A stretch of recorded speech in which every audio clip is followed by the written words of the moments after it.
ओम नमः शिवाय। शिव महापुराण उमा संहिता अध्याय 28 साया पुरुष वर्णन। पार्वतीए કહ્યું, હે સ્વામી, આપે કાલ વચનના પ્રકારનું વર્ણન કર્યું, હવે કૃપા કરીને છાયા પુરુષનું શ્રેષ્ઠ જ્ઞાન મને કહો। શિવ બોલ્યા, હે દેવી સાંભળો, સૂર્ય કે ચંદ્ર તરફ પીઠ રાખીને શ્વેત વસ્ત્ર ધારણ કરીને ધૂપ દીપ વગેરેથી સુવાચિત થઈ સર્વ ફળદાતા ઓમ નમો ભગવતે રુદ્રાય એ નવાક્ષર મંત્રનું સ્મરણ કરતા પોતાની છાયાના દર્શન કરવું, તેનાથી તેને બ્રહ્મ પ્રાપ્તિ થાય છે। બ્રહ્મ હત્યાદિ પાપ અને સ્પર્શી શકતા નથી। જો તે છાયા મસ્તક વગરની દેખાય તો તેનું મૃત્યુ 6 મહિનાની અંદર થાય છે। જો એના શુક્લ વર્ણ હોય તો ધર્મ વૃત્તિ થાય છે અને જો કૃષ્ણ વર્ણ હોય તો પાપ છે। રક્તવર્ણ થતા બંધન, પીળો વર્ણ થતા શત્રુ જાણવો।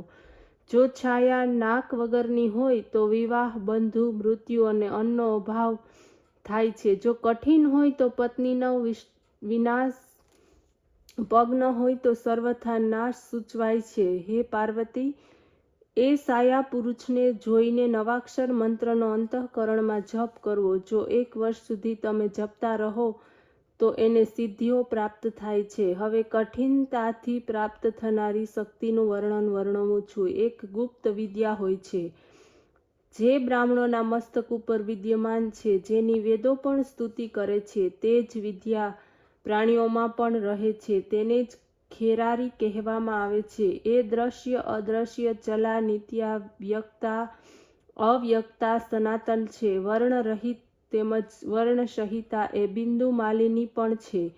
એનું હંમેશા દર્શન કરતા યોગી સફળ થાય છે। તે પણ યોગીની માલિનીના દર્શનથી પ્રાપ્ત થાય છે। એ જ કારણથી બુદ્ધિમાન યોગી જ્ઞાનનો નિત્ય અભ્યાસ કરે। અભ્યાસ દ્વારા સર્વ સિદ્ધિઓ હસ્તગત થાય છે। યોગીની પણ વૃદ્ધિ થાય છે। અભ્યાસ દ્વારા જ જ્ઞાન તેમજ મોક્ષ મળે છે। સુતજી બોલ્યા, હે ઋષિઓ, વેદ વ્યાસ પરમાર્થ વક્તા સનતકુમાર આ વચનો સાંભળીને અત્યંત પ્રસન્ન થયા, વારંવાર પ્રણામ કર્યા। એ પછી સનતકુમાર તથા મહર્ષિ વ્યાસ પોતાના ધામ તરફ ચાલ્યા। અધ્યાય 29 આદિ સૃષ્ટિ વર્ણન। સૌનક બોલ્યા, હે સૂત, આપે વ્યાસ તથા સનતકુમારના સંવાદનું વર્ણન કર્યું, હવે કૃપા કરીને બ્રહ્માજીની સૃષ્ટિનો પ્રકાર વર્ણવો। આ પણ આપ શ્રી વેદ વ્યાસ પાસેથી સાંભળી ચૂક્યા હશો। ત્યારે સૂતજી બોલ્યા, હે ઋષિઓ સાંભળો, હંમેશા સત તેમજ અસત સ્વરૂપ પ્રધાન પુરુષ પરમાત્મા જ થઈને બ્રહ્મા થઈને સૃષ્ટિને ઉત્પન્ન કરે છે। સૃષ્ટિના રચયિતા બ્રહ્મા છે, પાલન કરતા વિષ્ણુ છે, સંહાર કરતા શિવજી છે, સ્વયંભૂ